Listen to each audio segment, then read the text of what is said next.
보실 말씀은 마가복음 2장 13절부터 17절까지입니다. 마가복음 2장 13절부터 17절까지 말씀 한 절씩 교대로 공독하겠습니다. 예수께서 다시 바닷가에 나가시매 큰 무리가 나왔거늘 예수께서 그들을 가르치시니라. 또 지나가시다가 알페오의 아들에게 사마리아 여자에게 오시고 그에게 이르시되 나를 하시니 일어나 따르라. 그의 집에 앉아 잡으실 때에 많은 세리와 죄인들이 예수와 그의 제자들과 함께 앉았으니 이는 그러한 사람들이 많이 있어서 예수를 따르되어라. 바리새인의 서기관들이 예수께서 유대인의 세리들과 함께 잡으시는 것을 보고 그의 제자들에게 이르되 어찌하여 세리들이 죄인들과 함께 먹는가. 읽겠습니다. 예수께서 들으시고 그들에게 이르시되 건강한 자에게는 의사가 쓸데없고 병든 자에게는 쓸데있느니라. 나는 의인을 부러울 것이 아니요 죄인을 부러워하노라 하시니라. 아멘. 우리가 하나님을 잘 믿기를 원한다면 하나님이 어떤 분인지를 잘 알아야 되고 또 하나님이 무엇을 중요하게 여기시는지를 잘 알아야 됩니다. 그래서 우리가 신앙이 점점점 좋아진다는 것은 하나님이 원하시는 것을 알고 하나님이 좋아하는 것을 좋아하고 하나님이 싫어하는 것을 싫어하는 그런 모습으로 변화된다는 것입니다. 즉 점점 예수는 하나님을 닮아가게 된다는 거죠. 그래서 우리가 신앙이 성숙이 된다면 점점 우리의 모습 속에서 하나님의 성품이 나올 수밖에 없습니다. 그리고 나와야 되는 것이죠. 우리가 신앙생활을 하는데 하나님의 은혜 가운데 거하지 못하고 주님과의 바른 관계를 맺지 못한다면 반대로 하나님이 아니라 점점 마귀를 닮아갑니다. 그래서 마귀가 하는 역할을 하게 되고 그리고 마귀와 같은 일들을 하게 되는 것이죠. 그래서 우리가 말씀을 통해서 우리가 믿고 있는 하나님이 과연 어떠한 분인지 또 어떤 계획을 가지고 계신지 이런 것들을 알고 우리도 동일한 마음으로 살기를 원하는 이런 마음을 가져야 되는 것입니다. 특별히 예수님께서 이 땅에 오셨을 때 예수님이 이 땅에서 관심을 갖고 있는 것이 어떤 것인지 또 예수님은 어떤 마음으로 사역을 하셨는지 이런 것들을 아는 게 굉장히 중요하죠. 그래서 이 마가복음은 그 예수님에 대해서 계속해서 이야기를 하고 있습니다. 오늘도 특별히 예수님이 이 땅에 오셨을 때 왜 오셨는지에 관한 말씀을 지금 하고 있습니다. 어떻게 보면 우리들에게도 되게 불편한 말씀이 될 수도 있습니다.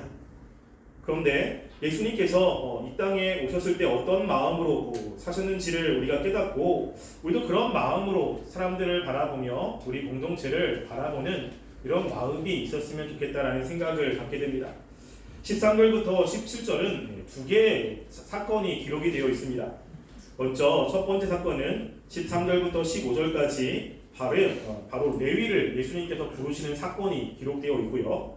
16절부터 17절은 이렇게 레위를 따르는 많은 사람들 또 레위의 집에 온 죄인과 그리고 세리들과 함께 식사를 하시면서 예수님이 오신 그 목적에 대해서 말씀을 하는 그 내용이 기록이 되어 있습니다.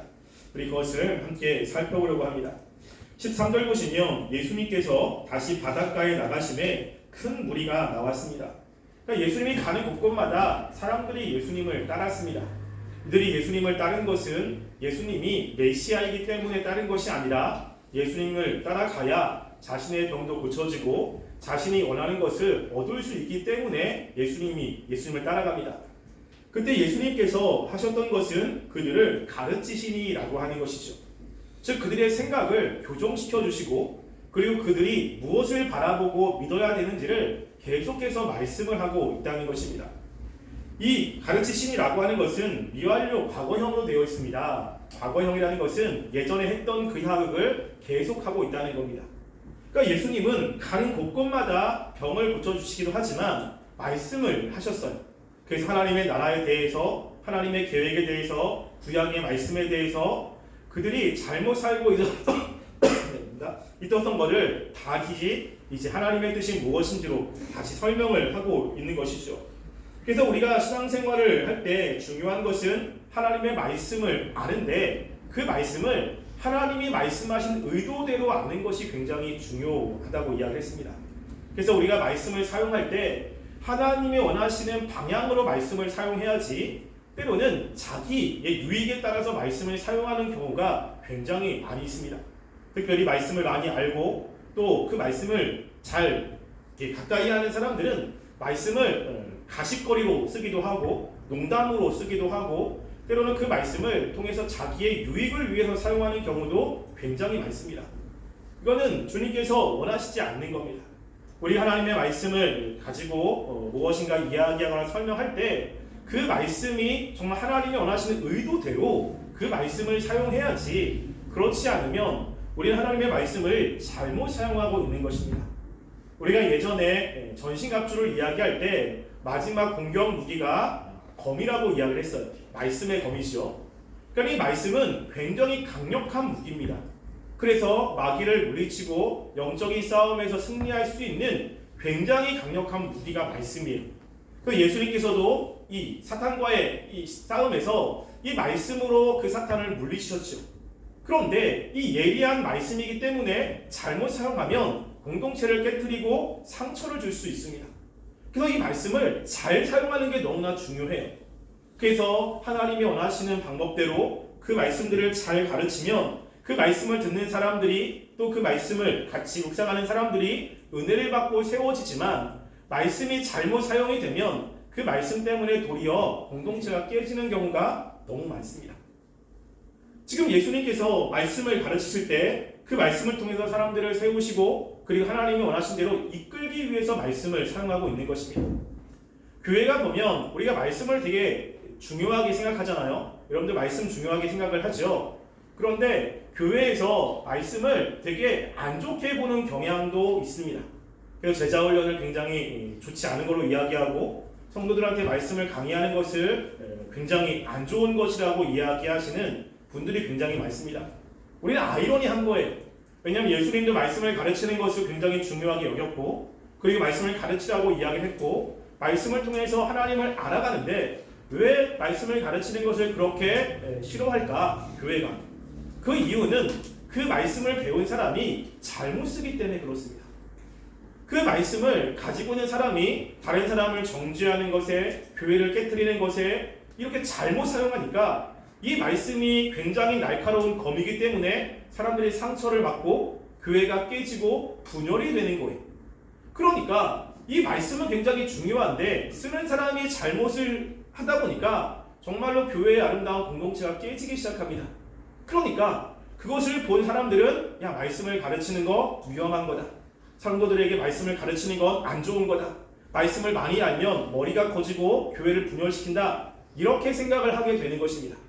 그거는 말씀 자체가 잘못된 것이 아니라 그 말씀을 가지고 사람들에게 이야기하는 사람이 잘못된 것이죠. 우리가 그래서 하나님의 말씀을 이야기할 때 조심해야 됩니다. 내가 정말로 그 말씀을 하나님이 원하시는 대로 잘 전달하고 있는가? 하나님이 말씀하신 그 목적에 합당하게 그 말씀들을 사용하고 있는가? 라는 것을 끊임없이 점검하지 않으면 나도 모르게 내가 하나님의 말씀을 가지고 하나님의 공동체 또 하나님의 사람들에게 상처를 줄 수 있습니다. 예수님은 그렇게 하지 않으시고 이 말씀을 아주 하나님이 원하시는 대로 잘 가르치고 계셨어요. 그렇게 가르치는 가운데 예수님이 14절에 보시면 지나가시다가 알페오의 아들 레위를 보시고 그를 제자로 부르십니다. 레위는 마태복음에 보면 마태라고 되어 있어요. 그러니까 레위, 마태 같은 사람입니다. 그 당시 사람은 한 개 이상의 이름을 가지고 있었어요. 우리가 알고 있는 베드로도 원래 이름이 뭐죠? 원래 이름이 시몬 베드로죠. 근데 베드로는 개바라는 이름도 가지고 있었습니다. 그 당시에는 헬라어 이름과 그리고 아람어 이름도 가지고 있었고 이 레위라고 하는 것은 병명이고 마태는 사도명이라고 생각을 합니다. 그 당시에 이름이 두 개 가지고 있는 사람들이 굉장히 많았어요. 제 이름도 두 개입니다. 집에서 부르는 이름하고 그리고 이제 제가 호적에 올라간 이름이 조금 달라요. 그래서 집에서 부르는 이름이 굉장히 좀 강합니다. 그래가지고 저도 별로 좋아하진 않습니다. 근데 이제 시골에 가면 친척들이 저를 그렇게 불러요. 뭔지 궁금하시죠? 굉장히 강합니다. 뭐냐면요, 철권이에요. 굉장히 강하죠. 그래서 저한테 철권이라고 볼 때 너무 강한 거예요. 그 이름 자체가. 그래가지고 이제 순거하기 좀 부드럽죠. 순거하기 좋습니다. 그러니까 이 당시에는 이게 되게 보편화돼 있어요. 근데 이 레위 이 마태가 어디 있냐면 세관에 앉아 있습니다. 그래서 14절 보시면 지나가시다가 알페오의 아들 레위가 세관에 앉아 있는 것을 보시고라고 이야기하죠. 네. 그림 보세요. 자.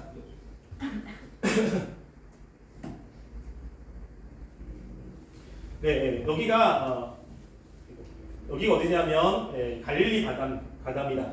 그리고 요 위에 헬몬산이 있고 헬몬산에서 이렇게 물이 흘러가고 있는 거죠. 지금 가버나움이 여기 있습니다. 여기서 예수님께서 사람들을 가르치시고 하는데 마태가 어디냐면 이 요단강 헬몬산에서 물이 내려와 이 갈릴리 바다 쪽으로 내려가는 요 그 하천 같은 게 있는데 요 하천 요 쪽에 이쪽에 있어요. 자 여기에 있습니다. 여기에서 세관의 일을 하고 있는 거예요. 세관의 일이 뭐냐면 지금 통행세를 받고 있는 것입니다. 이쪽 지역이 어업이 굉장히 활발해요. 그리고 고기가 굉장히 많이 잡히는 곳입니다. 그러다 보니까 이 고기를 가지고 이쪽 지역이 이제 팔게 되는 거죠. 그래서 이쪽 갈릴리 바다의 서쪽에 있는 이 지역에 있는 사람들이 갈릴리 바다 동쪽에 있는 사람들에게 가지고 가서 이쪽에 납품을 하고 그럽니다. 그런데 중요한 것은 뭐냐면 갈릴리 바다를 중심으로 이 서편하고 도표하고 이 행정구역이 달라요.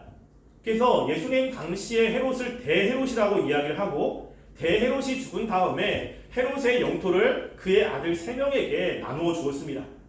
그래서 그 중에 한 명이 굉장히 악해서 그 유대인들에게 반란을 일으켜가지고 그분이 이제 폐위가 되고 그 다음에 누가 오냐면 총독이 오는 거거든요.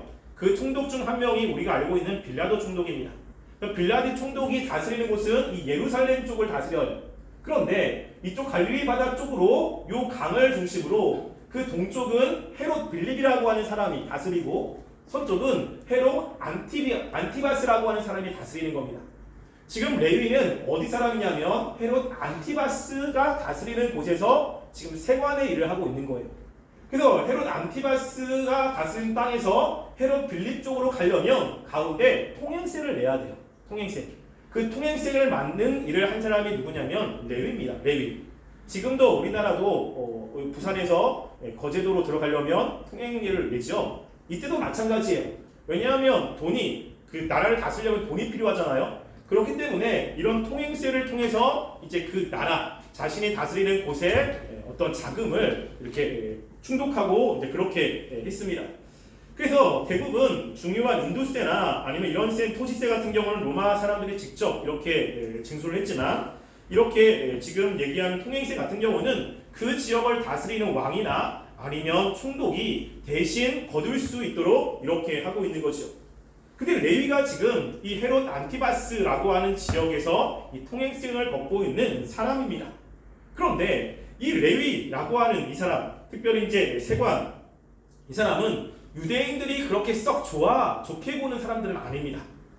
그래서 이게 이제 예수님이 불렀을 때 제자들이 굉장히 조금 충격을 받는, 그리고 바리새인과 서기관들이 예수님께 항의를 하는 그 이유 중에 하나가 바로 이런 거예요. 그 레위를 당시 사람들이 어떻게 봤냐면 특별히 이제 탈무드나 아니면 그 하나님의 말씀을 좀 이렇게 논문으로 써가지고 사람들에게 배포하는 미시나라고 하는 그러한 문서가 있는데 거기에 보면요 세리들을 도둑과 살인자와 다름없이 여겼습니다. 또 굉장히 비난을 많이 합니다. 그래서 거기에 적혀있는 내용이 이런 내용이 있어요. 세금을 걷는 유대인은 법정의 배심원이나 증인으로 설 자격이 없으므로 회당에서 쫓겨나고 가족도 술취를 당하게 했다. 이들은 증인의 역할도 하지 못합니다. 왜냐하면 부정하기 때문에 배심원으로도 못하요. 그리고 가족들, 그리고 이들은 어디도 못 들어가죠? 지금 회당에도 못 들어갑니다. 뿐만이 아니라 세리가 만지면 집도 부정하다. 그리고 세리에게서 돈을 받거나 심지어 구어품을 받는 것도 금지되었는데 왜냐하면 세금에서 강탈한 세금으로 했기 때문입니다. 그러니까 다른 사람에게 구제 헌금도 다른 사람을 도와준 것도 이들은 할 수가 없어요. 또 어떻게 했냐면 유대인의 경멸은 유대인이 세리에게 거짓말한 것은 처벌받지 않습니다. 그러니까 세리한테 거짓말한 건 죄가 아니에요. 이거는 심지어 힐렐파와 산마리파라고 해서 바리새인들 중에 굉장히 큰 두 개의 파가 있거든요. 서로 굉장히 좀 싸웁니다. 근데 힐렐과 이 산마리도 동일하게 이야기를 하는 거예요. 그래서 세리들한테는 거짓말해도 돼. 그들한테 거짓말해도 그거는 죄가 아니야 라고 이야기를 하는 거예요. 그러니까 그 당시에 유대인들이 레위라고 하는 이 사람을 어떻게 보는지 여러분 이해되시죠? 인간이 아니에요. 이 사람들은 인간이 아니고 내국노고 또 굉장히 부정한 사람이고 그 사람들에게 돈을 받는 것 자체가 수치스러운 겁니다. 그러니까 우리가 지난번에 돈 이렇게 나병한 자는 병으로 그랬다면 지금 이 레위는 도덕적으로 그런 거예요.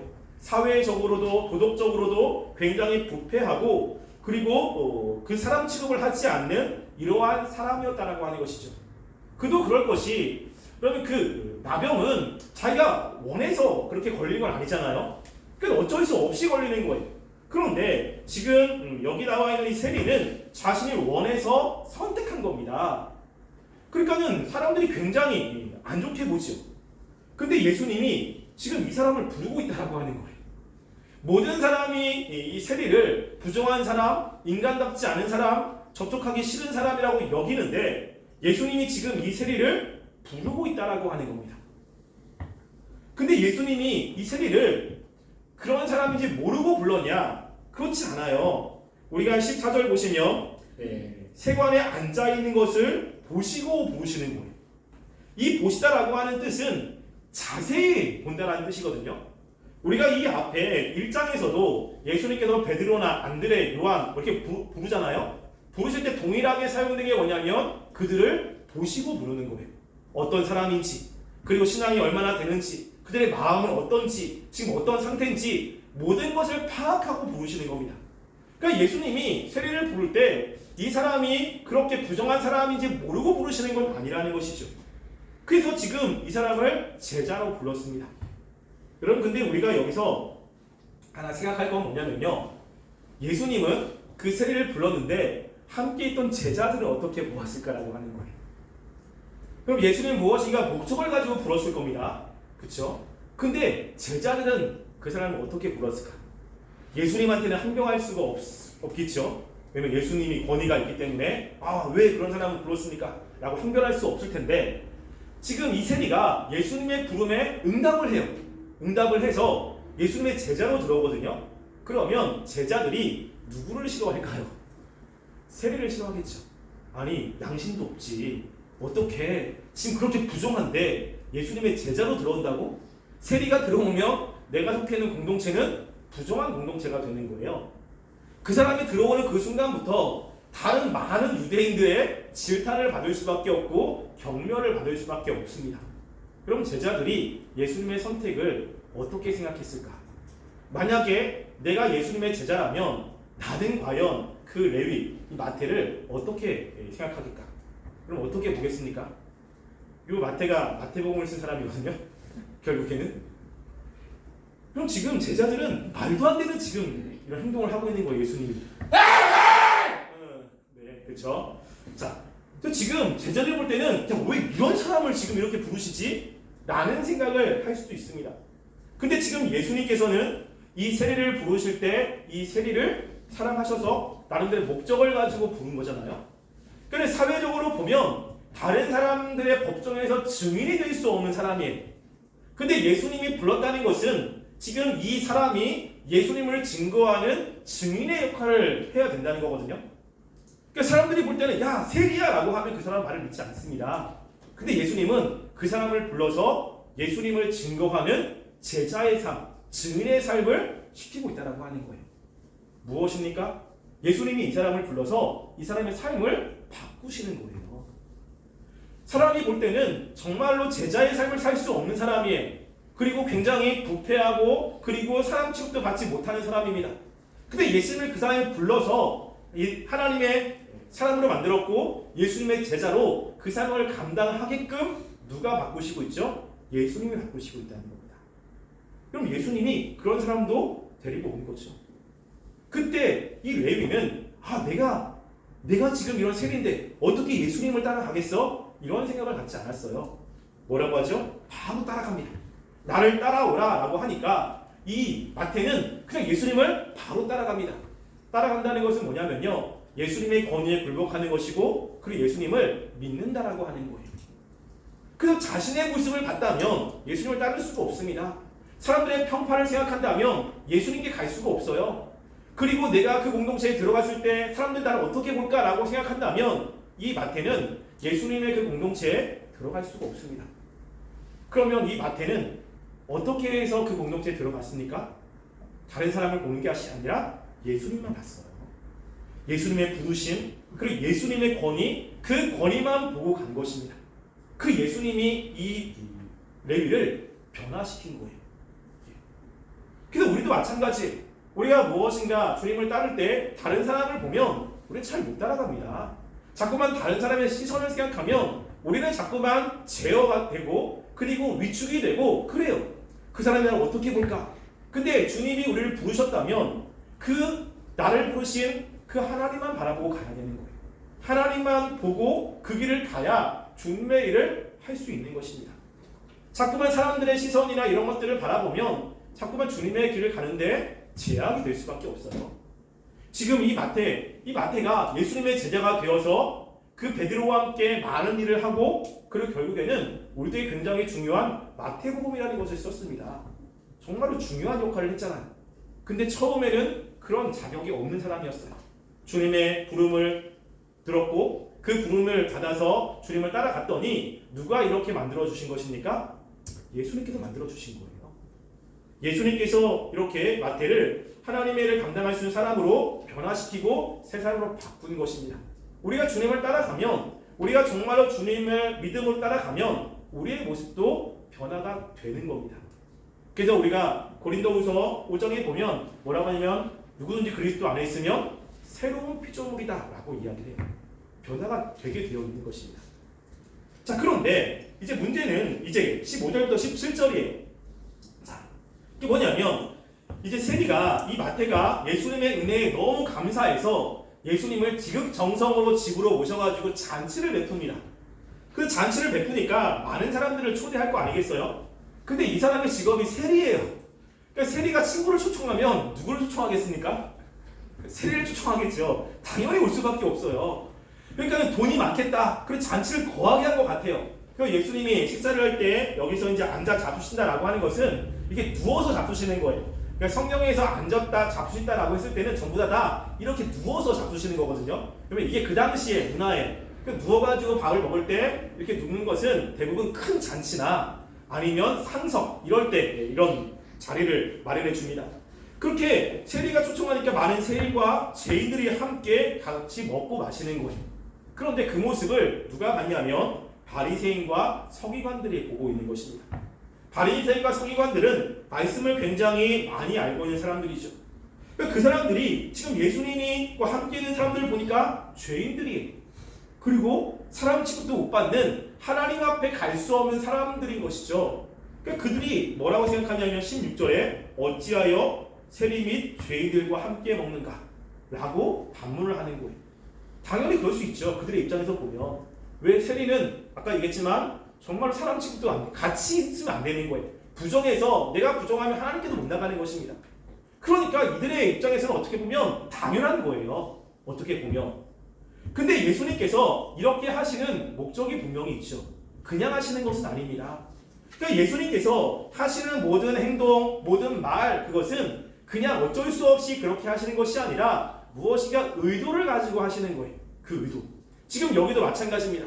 그냥 길을 지나가시면 되는데 왜 하필 이 세관에 있는 레위를 부르시고 그리고 레위가 집에 오셔서 식사를 하자고 했을 때 거절하셔도 돼요. 근데 거절하시고 갑니다.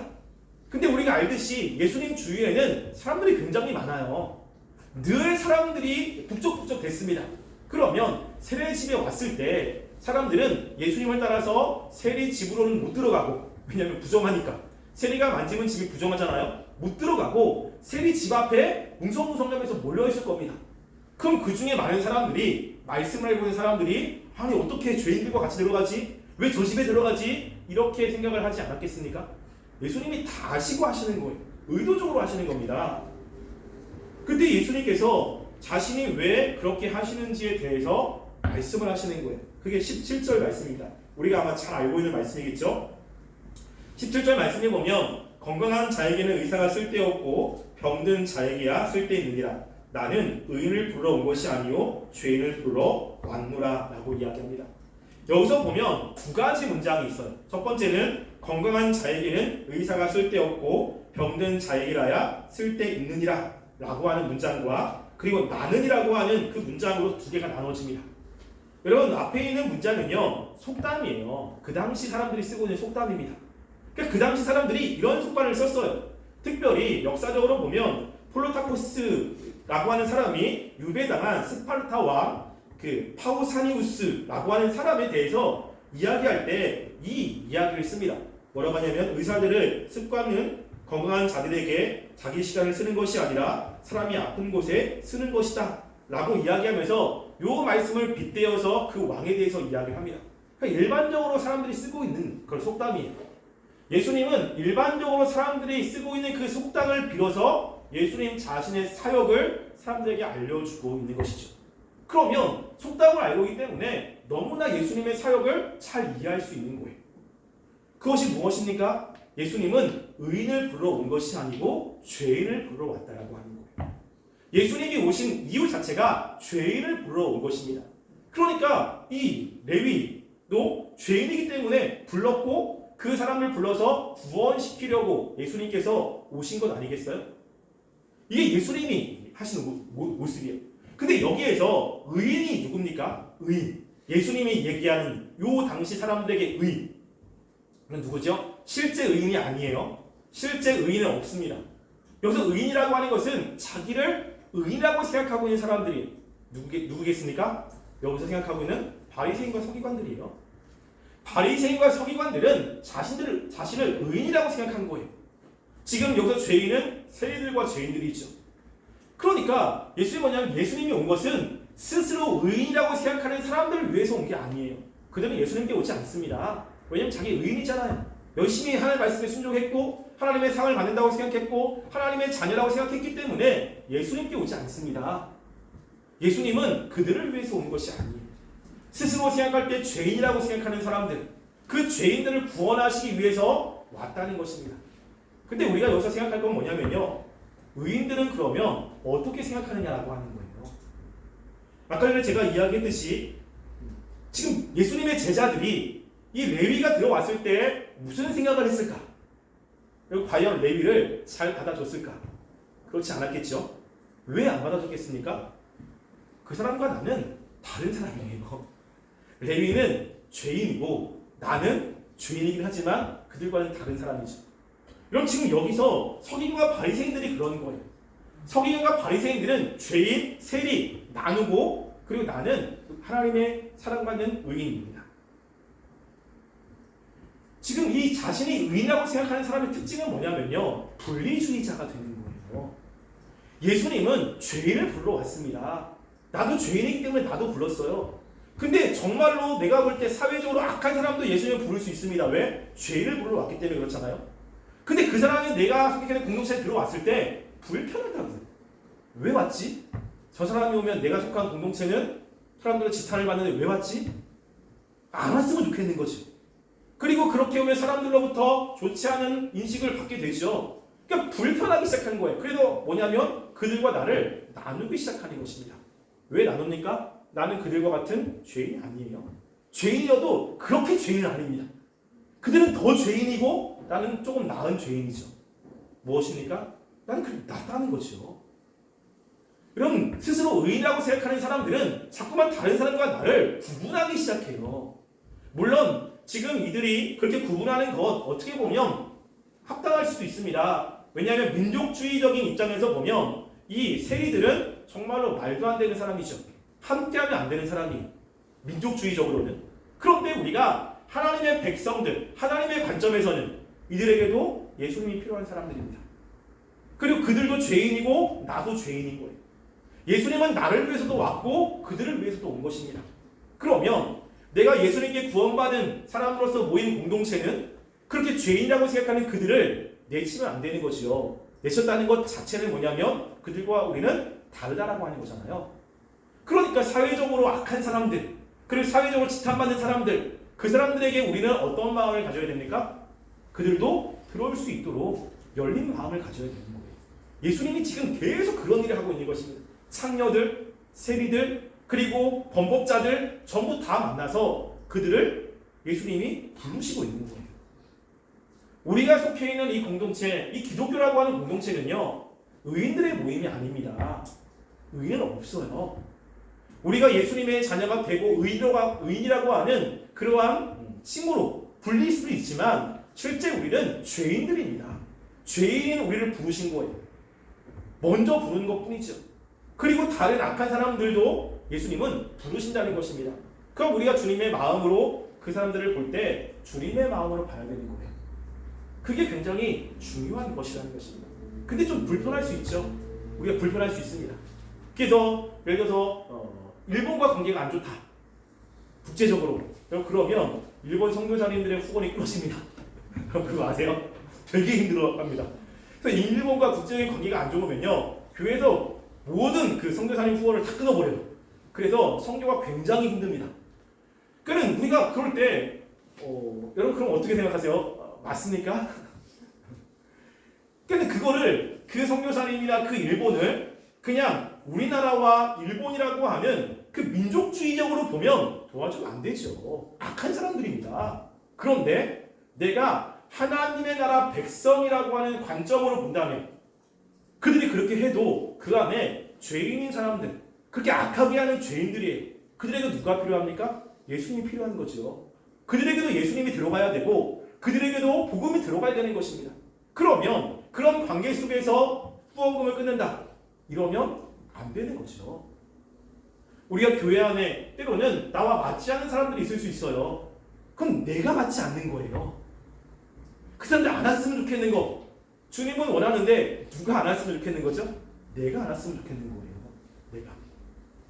우리가 주님이 원하시는 그런 삶을 산다면 사람들을 볼 때 주님의 관점으로 보는 게 되게 중요합니다.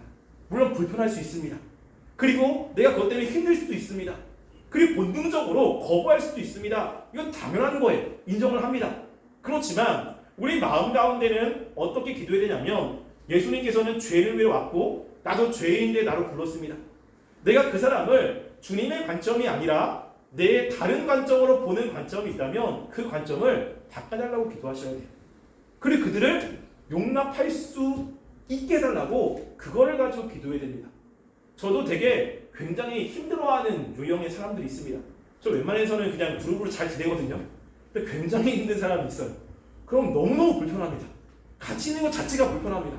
그래서 같이 안 하고 싶은 마음도 있어요. 그런데 한편으로 주님께서 나를 원하시고 또 그 사람도 하나님의 백성이라고 생각하면 불편한데 참아야지 어떻겠습니까? 불편한데 조금 내 거를 양보해야 되지 않겠습니까? 그래가지고 같이 용납하고 같이 이야기하고 같이 가야 되지 않겠습니까?